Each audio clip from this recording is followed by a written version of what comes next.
Está começando mais um Justiça do Trabalho na TV, produzido pelo Tribunal Regional do Trabalho de Santa Catarina.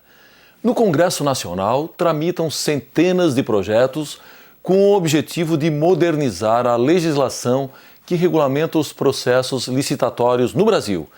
Criada há mais de 20 anos para dar agilidade e transparência às licitações públicas, a Lei 8666 é criticada por deixar brechas para a corrupção.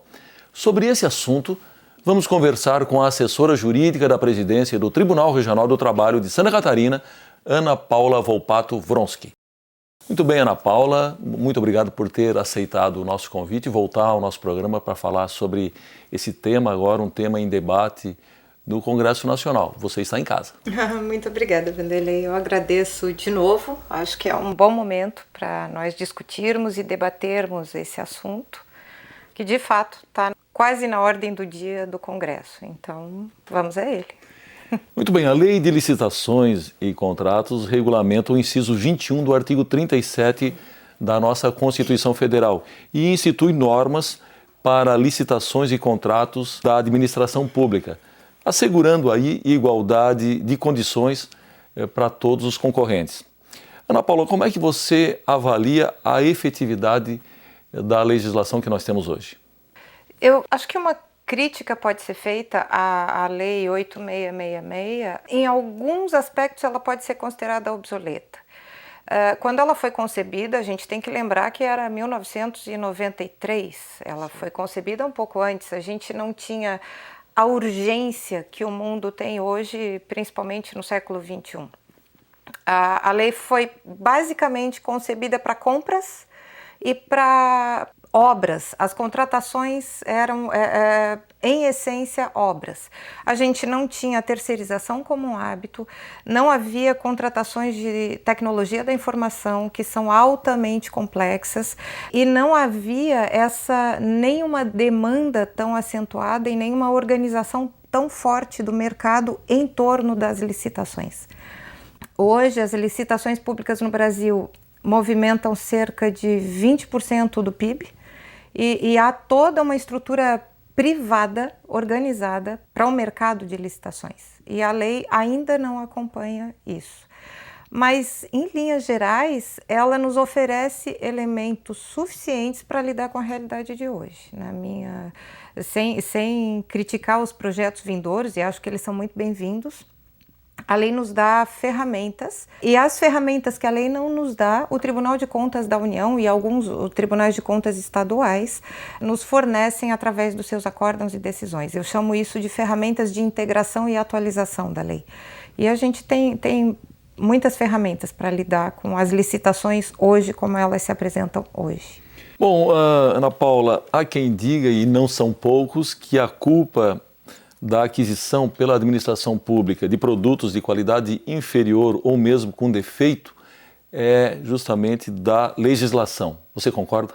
Não, para mim isso é uma crença. É uma crença que tem sua razão de ser, ela tem a sua motivação histórica, muito embora não seja uma motivação legítima, totalmente legítima, mas muitos dos problemas que a gente tem hoje com as licitações se devem à falta de planejamento, à falta de estruturação.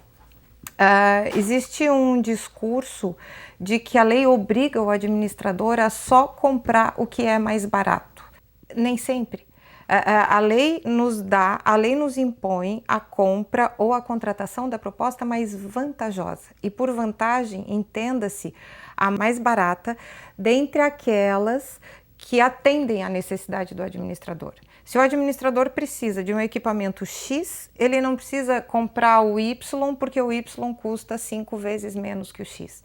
Ele vai selecionar entre todos os equipamentos ou serviços ou obras ou estruturas que ele precisa contratar, ele vai selecionar naquele patamar a mais vantajosa, que nem sempre é a mais barata. Mas isso precisa estar muito bem justificado, porque existe aí uma certa subjetividade embutida que pode dar margem, inclusive, a que os tribunais de contas, os órgãos fiscalizadores depois revejam essas questões e, inclusive, imputem aí aos administradores algumas penalidades, dependendo da interpretação que vier a ser dada para essas aquisições? Eu costumo dizer que a legitimidade de uma licitação está intimamente ligada à robustez, à solidez do projeto básico que a delimita.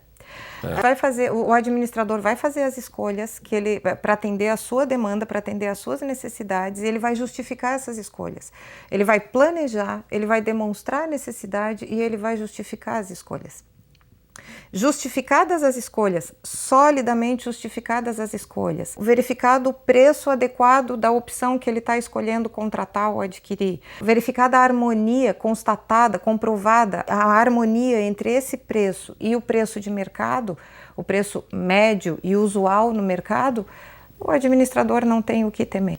Esses questionamentos que normalmente são feitos pelos órgãos de controle não se deve provavelmente, inclusive, a problemas de capacitação do setor público para fazer justamente isso que você acaba de falar, que é elaborar um bom projeto básico? Sem dúvida.